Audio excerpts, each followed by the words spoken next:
Good day, everyone, and welcome back to our class. So, this is going to be lesson number 20. We'll be talking about analysis and interpretation of financial statements. So, the chapter is Interpreting Financial Results, which is chapter 4. This is the last section of chapter 4, which we're going to be concluding it with liquidity. Since previously on our lesson of part A of analysis and interpretation, we did manage to cover profitability ratios as well as understanding financial statement as the first part of part A. So this is a continuation. So the whole unit or the whole chapter or part A and part B are focused on page 207 to 218 of your textbook Finance in Media, 4th edition. So for more understanding, please make sure that you take a look at the recording that have been attached there, which is the analysis of financial statement, which will give you more detail in terms of understanding financial statement as well as how to analyze financial statement as including some of the meanings, so which the explanation might differ a bit from what I am going to tell you guys or show you within this lesson.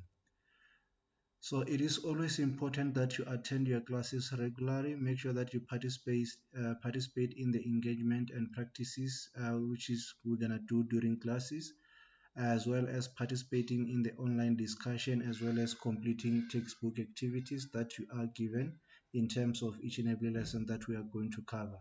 So under this lesson, it is important that the activities that I'm going to tell you guys to go and do or perform, please make sure that you perform it so that you can gain more understanding on the concept as well as the application of the outcomes that we want you guys to achieve. So in terms of the learning outcome, it's a continuation of part A of chapter 4, which we are now under the analysis and interpretation of financial results.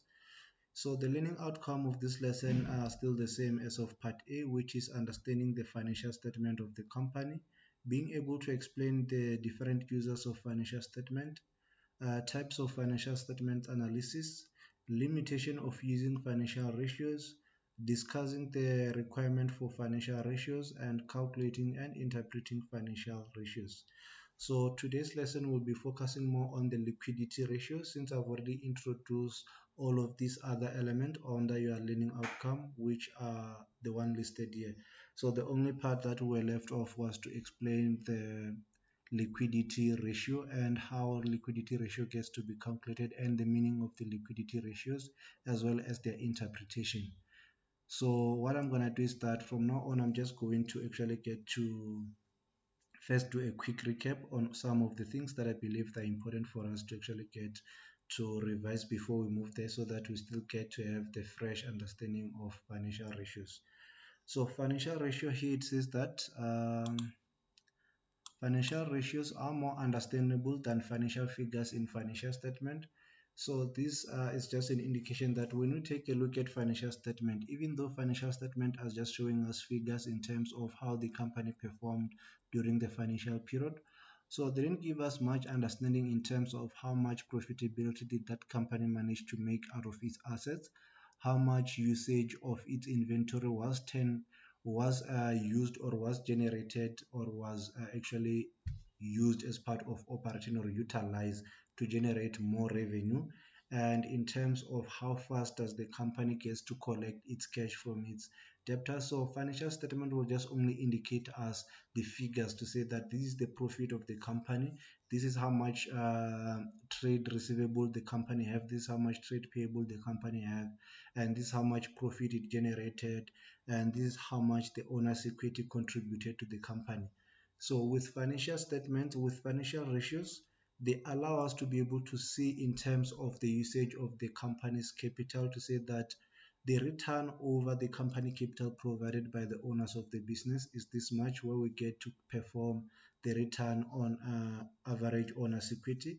This allows to assess in terms of the capital usage to say that based on the capital provided by the owners of the business, this is how much return they managed to generate as the profit that is attributable to them. And then there are also other ratios that we also calculated. So here it continued to say that the meaningful relationship between items from the financial statement are investigated with ratios. So for us to be able to understand some of the line items within our financial statement, like income statement, financial position, cash flow, we need ratios for us to be able to understand in terms of what this kind of item actually means, and whether this item are in good standing or not. We'll only be able to catch their explanation or to be able to interpret them through ratios. So that is why it's important that everyone, whether you are an employee or whether you are an investor, you need to be able to understand ratios, which means that if you are an employee, by taking a look at ratios, you can be able to tell if your company is failing and why is it failing or where is it failing, and how can you be able to improve or make changes. If you are coming as an investor, you also need to understand whether this company is doing well or doing bad based on the ratio. So you still need understanding of this.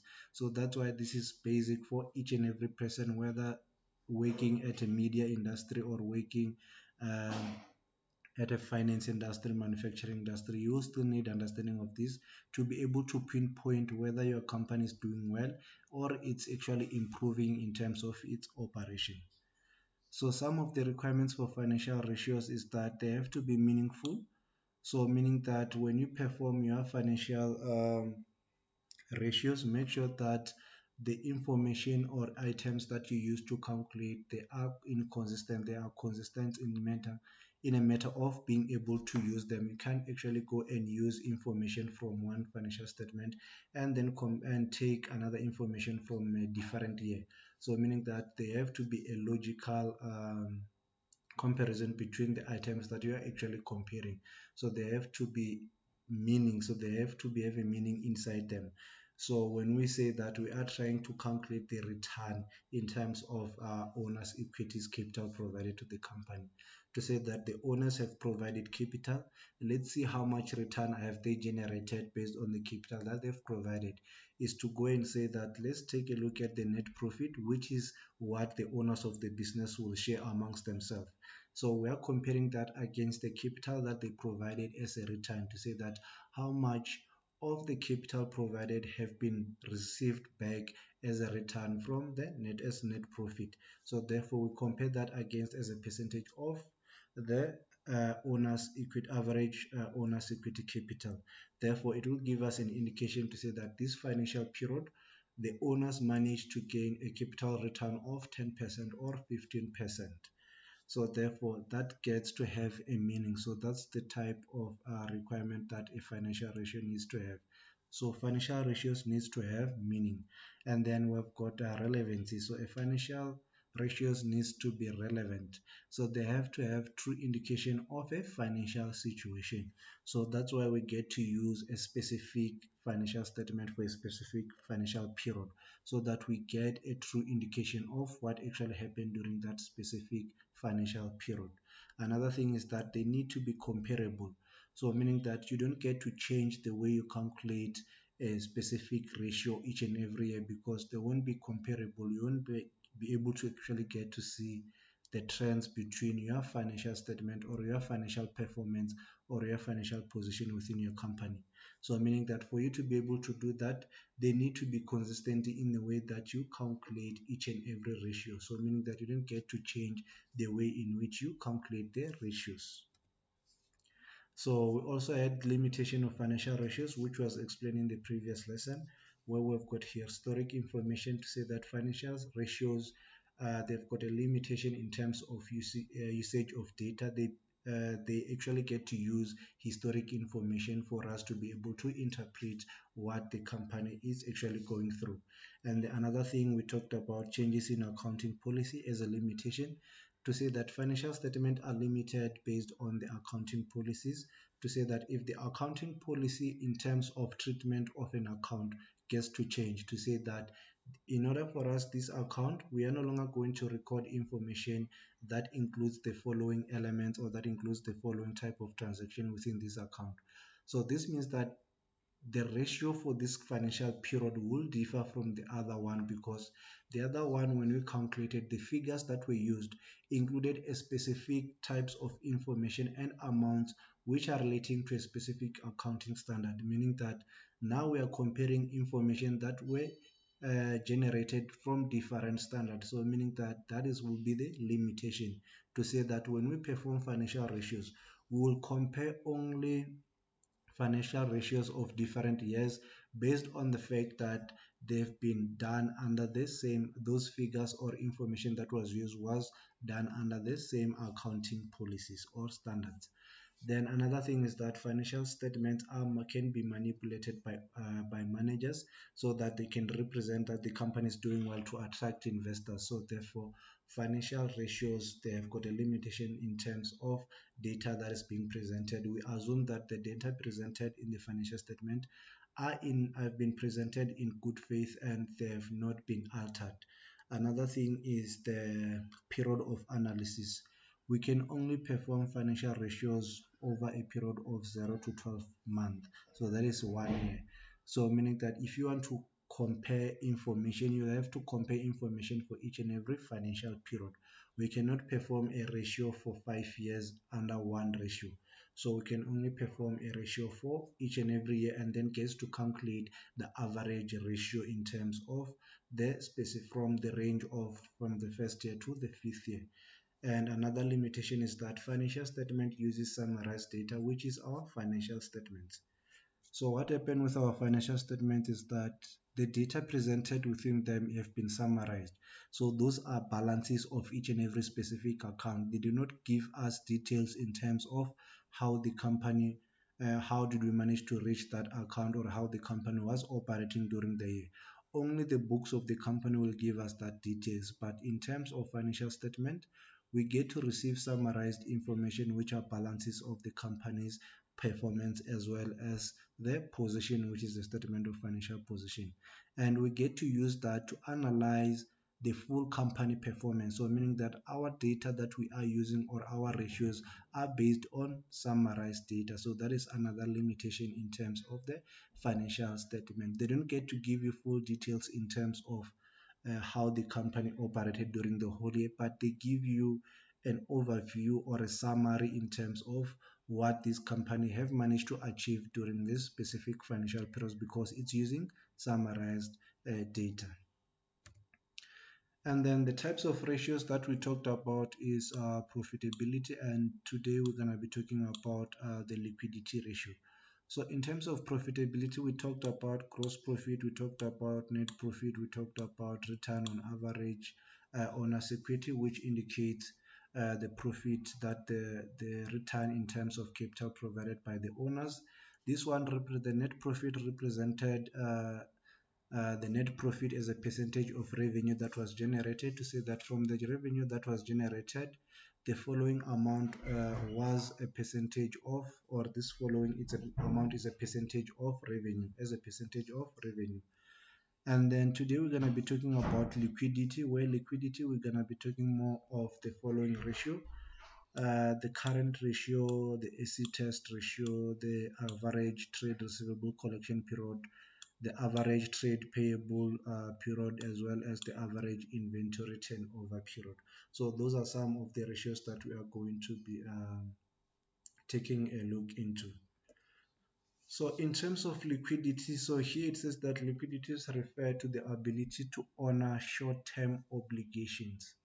So my honor have been typed wrong. So it says that liquidity refers to the ability to honor short-term obligations. So meaning that when we talk about liquidity, we're talking about the company being able to meet, or being able to pay back its short-term obligation, which is its short-term finances, to finance its short-term assets. So where under its short-term assets, will be referring to its current assets. So current assets are financed by current liabilities, and non-current assets are financed by non-current liabilities. So those are long terms. So long-term assets will be financed by long-term loans, and then short-term assets will be financed by short-term liabilities. So here it says that for the company to have an adequate liquidity, sufficient current assets are available to cover current liabilities. So what we are assessing in terms of the liquidity ratios is to say that if the current liabilities of the companies become due, will the company current assets be able to cover these liabilities or this kind of debt? So that's what we are assessing in terms of the liquidity ratio. So it says that if company liquidity is consistently at an insufficient level, it may eventually result in an insolvency and in the long term and could threaten the survival of the business.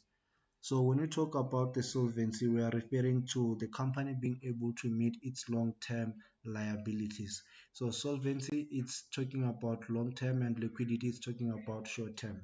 So the moment we bring solvency, it means that if company is unable to meet short-term obligation under the liquidity um, and which is part of its liquidity.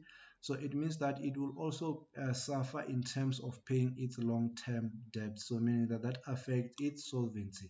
So meaning that the going concern of the company becomes questionable to say that this will threaten the survival of the business, meaning that the company could collapse and then gets to be liquidated. Meaning that when we say liquidated, it means that the debt providers will actually file for financial distress or for the companies to be liquidated so that they sell the company assets to recover their money back. Meaning that for the owners of the business, it's a very bad thing because they are the last people to actually get to receive whatever is remaining. So when we do liquidity ratios, we are trying to say that if the short-term obligation of the company or short-term debts of the company become due today, will the assets be sufficient enough to cover this debt? So that's what the liquidity ratio gets to that's what liquidity ratio gets to give us in terms of analysis of financial statement. So the first ratio, we've got the current ratio. So the current ratios compares the current assets to current liability to say that in terms of the current liabilities that we have, how much of current assets do we have that can be able to cover the whole current liability? So in terms of the normality, which is the conventional norm, we're supposed to say that for every 1 rand of liability that we have, we need to make sure that we have got 2 rand of current assets that will be able to cover the short term and still be left with at least 1 rand for us to be able to continue with the operation of the business. So here it says that the current ratio is a liquidity ratio that measures the company ability to pay short-term obligation or those due within 1 year. It tells investors and analysts how much company can maximize the current assets on its balance sheet to satisfy its current debt and other payables. So the norm I've indicated is 2 to 1. So when we get to read this is to say that for every 1 rand of debt that the company have, the company should make sure that at least they have got 2 rand of assets so that if they get to sell the assets or they get to try to convert that assets into cash, they will be able to still pay back the debt and still be able to survive with the 1 rand that they actually have. So here it says that value less than 1 indicates that there is less than 1 rand of current assets to cover 1 rand of current liability. This could indicate insufficient liquidity. So for us to do that, we are going to say current ratio is equal to current assets divided by current liabilities, which will be given as this factor. So meaning that current liability will be written as 1, and then when we calculate these current assets to current liability, the value is supposed to give us anything above 1 or 2. So meaning that this value of 2 is unknown before when we calculate the current ratio. So meaning that the only value that will always be known is of the current assets, which is 1. So that's current liability divided by current liability. So not current assets, sorry about that. So the value of 1 represents current liabilities, which is current liability divided by current liability, giving you 1. And therefore, the other value will be the current assets divided by current liability. We're saying that how many times does our current liability goes into our current assets. So that is the coverage. So the norm, it says that our current assets should be 2 times more than the current liability. Our current assets should be 2 times more than our current assets should be 2 times more than our current liabilities. So meaning that even if some of them becomes due or if all of them becomes due, we'll still have at least something to actually get to continue operating the business. And then we also have got the acid test ratio, also known as the quick test ratio. So the quick test ratio or acid test ratios, then under this one, what we are saying is to say that when in terms of your current assets, we are only going to take a look at only assets that we know that we can actually be able to convert them quickly into cash. So that's why they also refer this as a quick ratio or acid test ratios. So meaning that we need something that can actually get to be converted fast into cash. So when you take a look into our current assets, we have got inventory. Inventory is one of those assets that are not easy to convert into cash. So meaning that we cannot use that when calculating the acid test ratio. So we get to exclude things such as inventory because inventory can stay long within the business, and it might be difficult for the company to actually get client to come and buy all the inventory.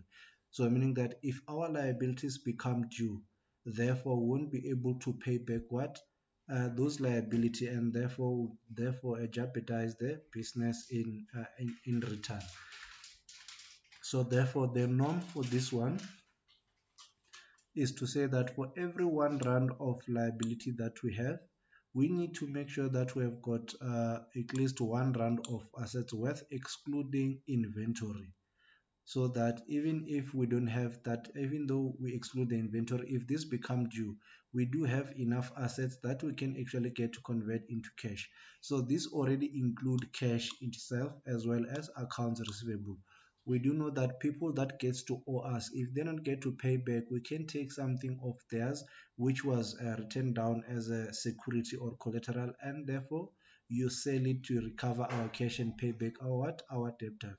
So that is why it is important that when you get to get when you get to give credit to customer, you make sure that they have got something as a, you give they have to indicate that they've got something as a security, so that if they get to default, you can use that to actually recover the money that they actually get to owe you. So here it says that it is one of the 6 basic calculations used to determine short-term liquidity, the ability of the company to pay its bills as they become due, excluding what? Inventory. So therefore, to the quick ratio or the acid test ratio could be calculated as current assets minus inventory. So this is the total current assets including inventory minus inventory. Therefore, all divided by current liability. So we expect the value, which is this side, to actually be 1. This side is always representing the liability divided by liability, which is always going to be 1. And the value is that the norm is that when the asset gets to be compared to the liability, when we say current assets minus inventory divided by current liability, this value we expect it to be 1 or more than 1, meaning that if it is 1 or more than 1, we do know that even if all our obligation becomes due or our debts becomes due, we do have enough quick assets that we can actually convert into cash and be able to pay back our debts. But if it goes below 1, it means that for every 1 rand of debt that we have, we won't be able to pay that back because we have got less than the value of 1 rand for each and every debt in terms of assets. So meaning that therefore we're now gonna have to sell also our long-term assets, which are non-current assets, to be able to pay back those short-term obligations. So therefore, it is always advisable that for you to check if the company's liquidity is good, make sure that you use the acid test ratio to check if after excluding the inventory, which is can be difficult to actually get to sell, how much of current assets are there of the company that can be able to cover its short-term obligation. And if the ratio is 1 to 1 or more than 1 to 1, therefore the company have got sufficient assets to cover its short-term obligation. And then now we have got the average trade receivable collection period ratio. So under this ratio, we are measuring in terms of how long does it take us to actually get to collect back cash from our trade receivable. So trade receivable, it is the amount of money that we have invested into our customers that we do not actually have physically or in our bank account. So we sold to them something on credit. So meaning that we are investing on them to say that this is the investment that we have on our customer. So those customers have bought on us on credit. So this is our investment on them. So we refer that as trade receivable. So meaning that now under this ratio, we are actually calculating how long does it take us to collect our money back from our customer who buys on credit. So this ratio could be calculated as average trade receivable divided by credit sales multiplied by 365 days. So the final answer will be in days, to say that it takes 30 days for the company to be able to recover all the money that they've invested in the customer which bought on credit. So it says that average collection period is the company's average time to convert its trade receivable into cash. It can be calculated by dividing using 365 days by the it can be calculated by taking the account receivable average account receivable turnover and then multiplied by 365 days, or average account receivable per day divided by the average credit sales per day. So meaning that for that to be simple, just go and say average trade receivable divided by credit sales multiplied by 365. So therefore, this will give you how long it takes for your debtors to pay you back. So meaning that when you get to assess this for a company, it will be able to tell you whether the company credit policy is actually weak or strong. For a company credit policy to be strong, it means that the collection period have to be 30 days or less than 40 days. So meaning that it takes the company's clients or customers to pay back. The company is able to collect within 30 or 40 days. But if it is more than 40 days, it just shows that the company's credit policy is weak, and therefore customer can actually get to default even much worse than what the company actually takes to collect their money back. Because if it is more than 60 days or 60 days, it means that companies wait 2 months to actually get to receive their money from the customer who bought from credit. So meaning that the credit policy of that company is actually weaker, meaning that they are also giving credit to people that are not worth to be given credit to. So meaning that if short term, if the company's debt become due in a month, it means that company won't be able to pay all those liabilities due within the month, because their collection period is showing that it's 60 days and the amount their liability is due within 30 days. So meaning that the company will also get to default from their creditors. So to assess if companies will default from their creditors, we get to perform the average trade payable settlement period. So this is us going to buy from our supplier on credit. So when we perform the trade payable days, we are assessing in terms of to say how long does it take us to pay back our supplier after we've taken something from after we've bought something from them on credit. So that is the trade payable days or average trade payable settlement period. So that is what it is assessing. So here it says that the APP is the average time period taken by company to pay off their dues against the purchase made on credit based from their supplier. So this is what we are assessing. So you can compare this against the account receivable and see if the company is defaulting or not, because more of the cash that we actually get to receive or we invest more our cash in our debtors, which our debtors might take 30 to 60 days, even 90 days.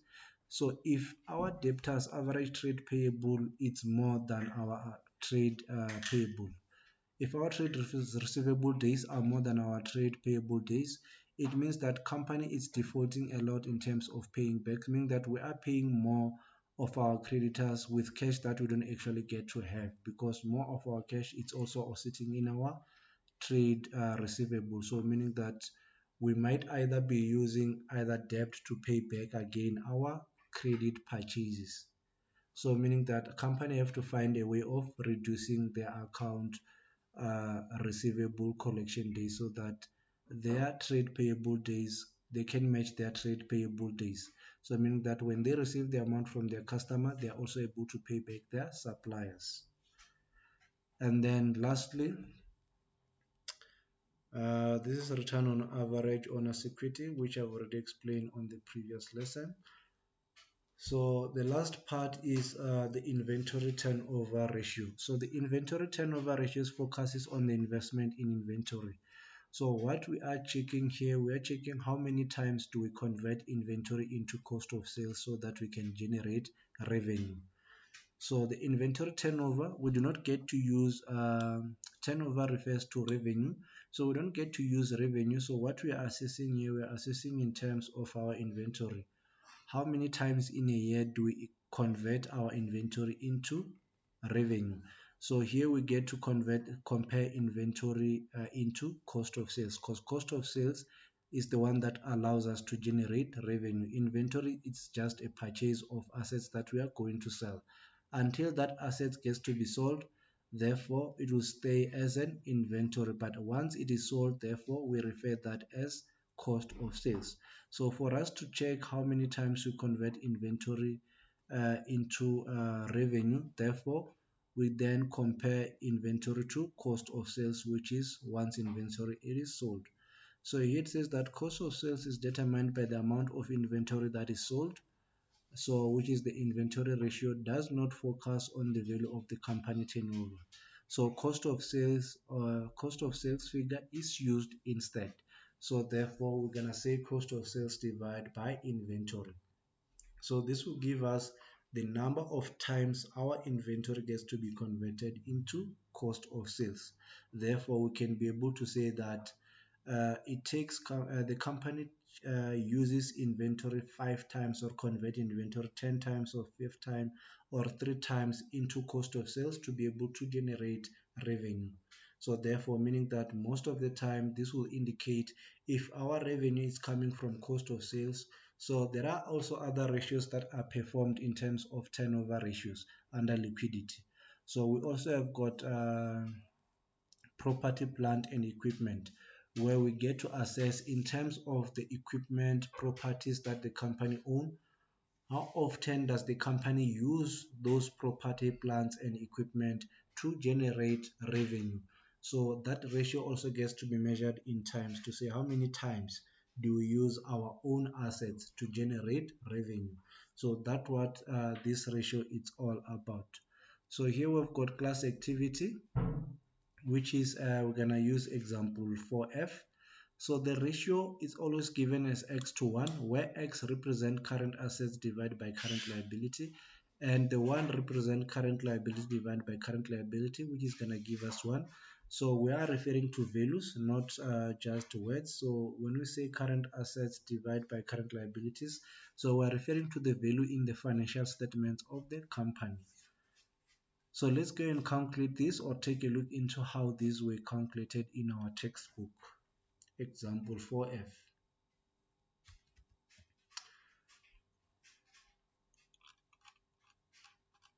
So I'm just gonna quickly go to example 4F. So here we've got example 4F. So if you take a look at example 4F, you will notice that here we've got a summarized statement of financial position with sales, cost of sales, less cost of sales, giving us gross profit, adding other income, lessing other expenses. Therefore, we have got the net profit. And then this side, we've got our statement of financial position from 2001, 2002, 2003, 2004. So what we are trying to do here now, we want to actually get to use this financial statement to perform a liquidity test, which we're going to perform liquidity ratio, starting with the current ratio. So the current ratio will indicate to us in terms whether this company have got enough current assets to cover its current liability. So we're looking for the value of X. So when you come to this side, we're going to use the statement of financial position, which is the one that have got the current assets as well as current liability. So like taking a look at 2002, we have got current assets which are worth 68. 68 divided by current liabilities. So our current liabilities here, it's 45. Divide this by 45. This gave us 1.51. This just indicate that the company does have enough assets to cover its current liabilities, But another thing is that we'll only have 0.5 to actually continue the operation if we pay off the all the current liabilities that we have. So meaning that we still need more because the norm says that this is still below the norm of 2 to 1. So meaning that the value was supposed to be more than 2. So here we only have got 1.51. So therefore it is still below the norm. And then for 2003 we are going to say 70, which is the value of current assets. 74 divided by the value of current liability for 2003, which is going to be 35. So this is divided by 35. So this is 2.11. So meaning that the company is operating within the norm. They do have 2 times assets worth compared to the current liability. So meaning that their current assets can cover their current liabilities 2 times. So meaning that if they become due, they will be able to pay back the current liability and still have enough assets to continue with operating their business. And then for 2.4 we've got 107 divided by 42, which is going to give us 2.54, which is even above the norm, which is much better and acceptable. But the question or the trick about the current ratio is that it also include inventory. And when it include inventories, remember inventory can be a trick because it takes time to actually get to sell them or to convert them into cash. So meaning that for us to get a better understanding of the liquidity, we then also go and perform the acid test ratio. So when we perform the acid test ratio for this one, we are going to say our current assets, we're going to start with 2.2. 2.2, we had current assets of 68. So we're going to go and say 68 minus the inventory. Inventory is 20,000. So we're going to go and say minus 20. So meaning that we'll be left with 48,000. So once we are left with the 48,000, we can go in and say 48,000 divided by current liability of 45. So this gives us 1.067. So meaning that that will be 1.07. So meaning that our current assets excluding inventory can be able to cover our current liabilities. So meaning that we do have enough current assets that are easy to liquidate and be able to pay back the liabilities if they become due. And then for 2.3, we're going to say our current asset is 74 minus the inventory of 33. So meaning that we're left with current assets of 41 worth of 41,000. This divided by 35,000 of current liabilities. So therefore I've got 1.17, so meaning that we still have more enough assets and a remainder of some worth in terms of our current assets that we can still continue to use or to operate the business.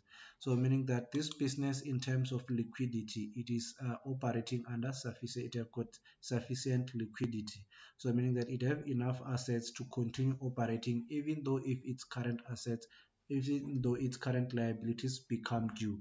So meaning that we'll be able to pay them, all of them, their money that we owe them, and still be able to continue operating the business with the remaining assets that we actually have.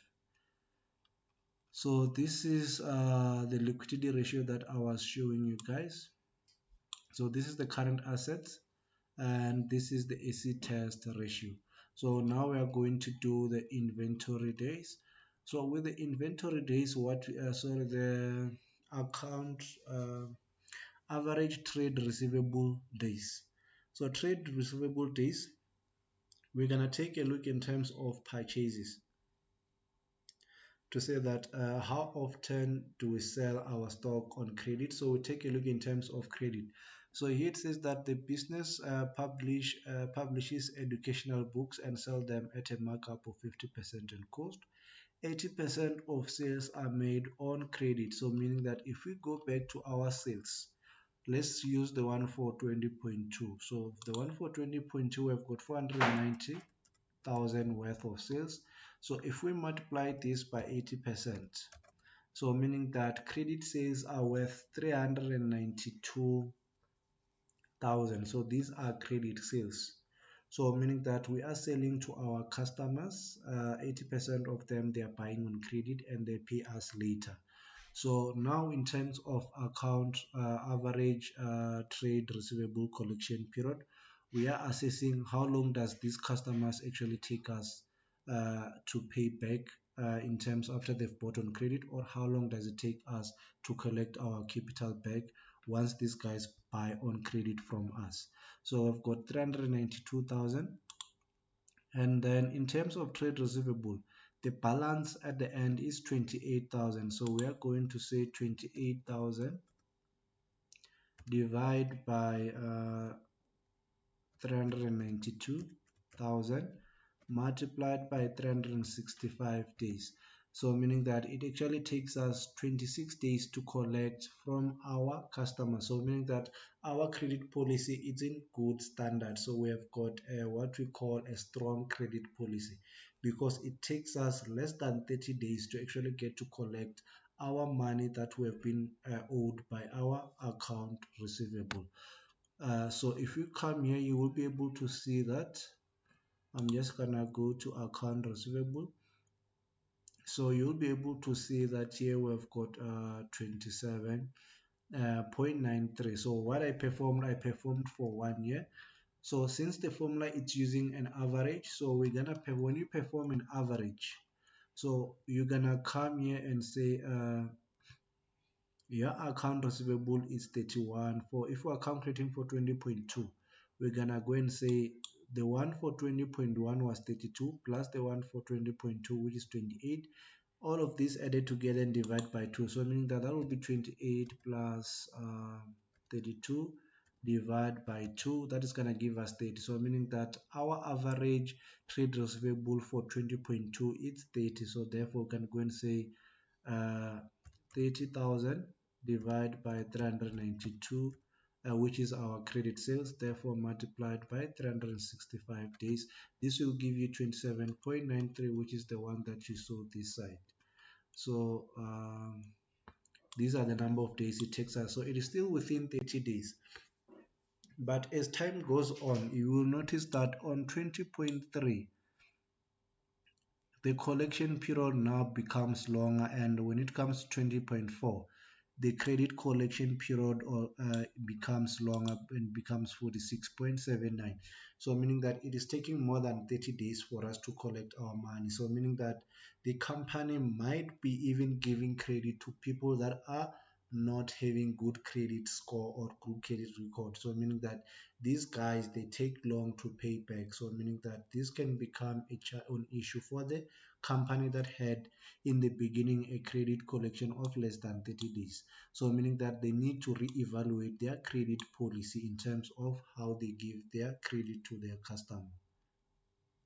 And then in terms of average trade payables, so in terms of this one, average trade payables, sorry about that. So in terms of the average trade payables settlement period, when it comes to this one, what happens is that here we're actually getting to measure how long does it take us to pay back our suppliers. So this one, what we use credit purchases. Most of the time when we buy inventory, we buy it on credit. So that's what credit purchases or means. So when we see purchases, so we're actually purchasing most of our stock on credit, so that it is convenient for us, so that we will pay it later once we also get to make money from that stock. Because if we pay it on cash, so we're still gonna need cash to operate the business or for us to sell that stock.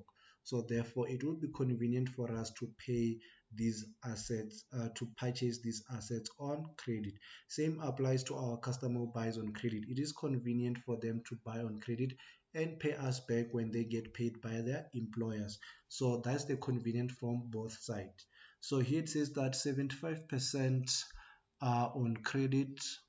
75% of purchases are on credit, and purchases equal to 60% of cost of sales.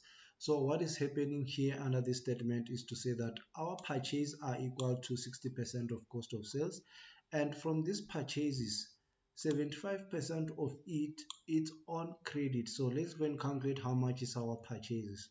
So the same purchases is 60% of cost of sales. So I'm just gonna take a look at 20.2. So 20.2, we've got cost of sale of 326,000. So that's 326,000. We are saying that 60% of cost of sales is equaling to purchases. So I'm just gonna go and say 326 multiplied by 60%. So that will give me 195,600. So meaning that this is the amount of purchases. And from this amount of purchases, 75% of it is credit purchase. So meaning that 146,700 is credit purchase. So therefore this is our credit purchase. So therefore it's 146,700. So therefore for us to calculate the collection, the settlement period, we're gonna take a look in terms of the trade payable on 2.2, which is the average. So since our formula is saying is the average, so we're gonna go and say 19 plus 22. 19 plus 22 equals to 41. Divide this by 2, that is 20.5. So 20,500. So I'll just say this is 20,500.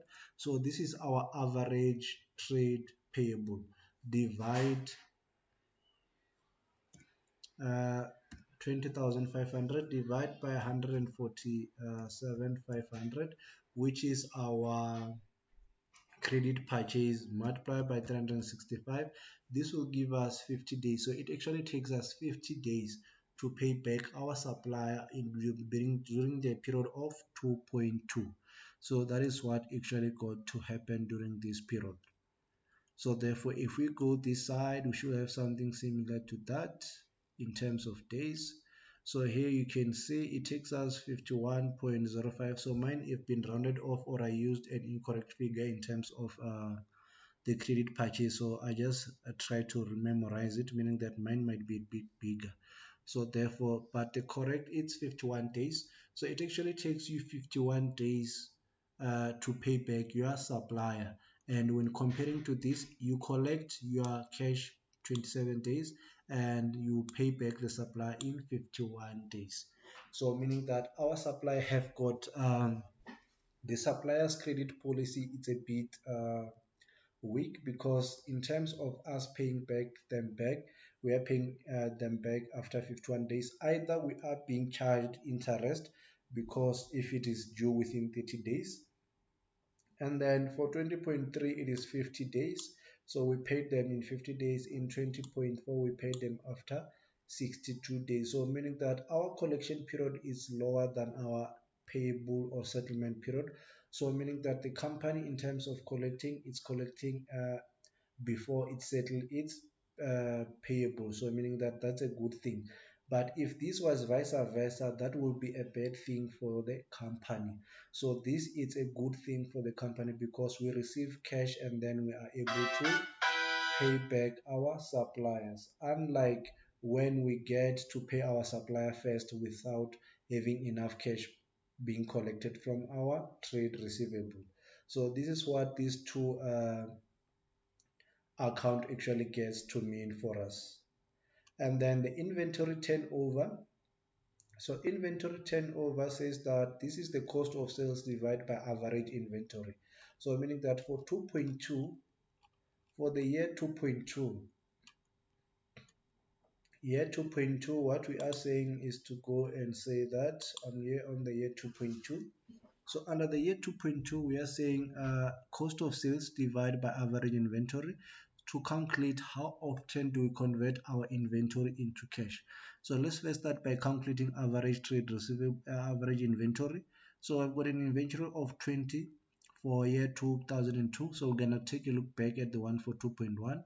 So therefore we're gonna say that's 19. So that will be 19 plus 20 divided by 2. So that is giving us an average of 19.5, which is 19,500. So meaning that the average inventory is 19,500 in terms of worth. So please do not get confused by the zeros on my calculator. It's rounding off to 4 decimals. Let me just quickly guess to change that up 2. So yes, that is 19.5. So meaning that it takes us, we've got an average inventory of 19,500. So therefore we can actually get to calculate how much or how many times we convert our inventory into cash. So we've got inventory cost of sales of 326. So therefore we are going to say cost of sales is 326,000. This all of this divide by 19,500. So we convert inventory 16 times in a year into cost of sales, which allows us to generate revenue. So meaning that the mainstream of this business is to actually get to sell the inventory, which are textbooks. So meaning that all the books that they publish, they convert them into cost of sales 16 times during the particular year. So if we were to round, this will be 17 times, to say that it takes them 17 times. They convert inventory 17 times in a year to generate revenue of 490. So meaning that their inventories, they are using their inventory a lot to really get to generate revenue. So I'm just going to the inventory part. Here we are 16.72, the same as the one we calculated. So it takes them 16 for us to generate revenue. We convert our inventory 16.72 times into cost of sales for us to get money. And then 20.3 takes us 12.2 times. So you will see that there is a decrease, which is a bad thing now, meaning that we are unable now to use our inventory to generate revenue, because now in 20.4 you will see that we are struggling to actually get to use our inventory to convert it into turnover, which is sales. So therefore we are using it 6.15 times to generate revenue, or convert it into cost of sales, which cost of sales then allows us to generate revenue. So this is what this inventory turnover is all about. So these are all the ratios that we had to cover under this lesson. So one of the things that I want you guys to go and do is that I want you to go and perform activity 4H. I'm not sure if it's 4H, but there is an activity that I want us to perform. I think it is 4H. I want you to perform all of these activities. Try to compare this with 20.6, 20.5, and the industry average. So if the industry average is saying 40%, and your company generate a gross profit return of 40.2%, it means that their company is performing very well, because it is performing with the same within the same standard as the industry average. But the problem comes in when, like, we take a look at the net profit percentage. So net profit percentage, you will see that the industry is saying that the net profit that other companies are performing within this industry is that the industry have got an average net profit of 15%, and you guys have got one of 11.25%. So meaning that this is actually bad. It just shows that the company is not generating enough revenue, and it is not taking hold. There's not enough, the expenses either of the companies are more, or we're not generating enough revenue, because our net profit it's a bit lower compared to other companies within the same industry, because others companies are generating an average of 15%, whereas us, we are generating 11.25, which is below the industry average. So meaning that we will need to actually get to improve our net profit or our revenue. It's either we improve revenue or we reduce the expenses, because if we reduce expenses, our net profit will increase. So meaning that net profit as a percentage of revenue will actually increase and become what, more than 11.25 if our expenses are lower. So that is what this ratio actually gets to explain when we compare the ratio to industry. So this is the activity I want you to do. Go and perform for this one for 20.7. When you compare the one for 20.7, take a look at 20.6, 20.5 before the industry. Check if the company gross profit have increased or declined. and if they have declined, indicate that it have declined, and then after that, then compare it with the industry to see is the company doing well in terms of what the industry is saying. So if the industry is saying 50% is the average, is the company performing better? Is it above the industry average or below? If it is below, the company is doing bad. So either they are unable to generate more revenue or the expenses are more, so meaning that they have to cut expenses or reduce expenses. So you're gonna do all of those and compare them under this activity. So solution is at the end of the textbook. So please make sure you go and do this activity. So I think this is all in terms of chapter 4. We just concluded chapter 4 with this class activity using example number 4 in terms of analysis and interpretation of financial results. So I was able to show you guys, give you the concept, the background in terms of financial ratios, give you the concept of financial ratios, tell you the difference between the profitability, the liquidity ratio, and what each and every ratio tends to do and what is it intended for, and then how is it calculated, what is the final figure, and how do we interpret the final figure. This one we interpret it as to a ratio of x to 1, and this one as to a ratio of x to 1. This one, the final result is interpreted in days, the payable as well in days, and the inventory turnover is represented in times, how many times. So these are the things you need to master and be able to remember. So these are the ratios that we have worked with. And then lastly, please perform also activity for I. This is the end of our lesson. We're gonna meet next time when we do or perform activity chapter 5, where we're gonna be starting with a new chapter on our next lesson, which is lesson 20. So lesson 21, we're gonna be talking about working capital and cash management. Working capital refers to the amount of short-term assets and short-term liability we need for us to be able to operate the business, and cash management refers to how we're going to manage cash and the planning of how cash is going to flow in and out of the business. So that's what we're going to be taking a look into under chapter number 5, lesson number 21, 22 going forward. So stay tuned guys, and enjoy your day. We shall meet on the next lesson. Thank you very much for tuning in.